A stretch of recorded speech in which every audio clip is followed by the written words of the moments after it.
Azərbaycan Dövlət Milli Gənc Tamaşaçılar Teatrında hoş gördük sizi. Herkesi bugün salamlayıram. Bu güzel günde çok sağ olun ki buraya gelmişsiniz.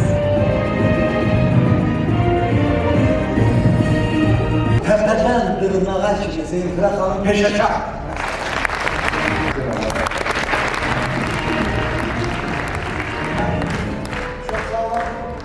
Siz bu güllerden de güzelsiniz.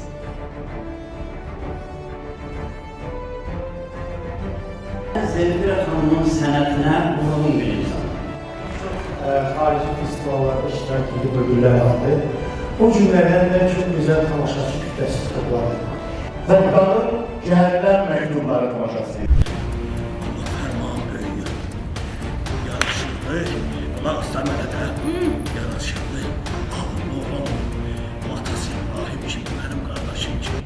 Kamran xanım, Zohran xanım, Bir dəqiqə zoxuru saxlarsan, mənə qulaq asın. cibimdə sikanlar oynayır.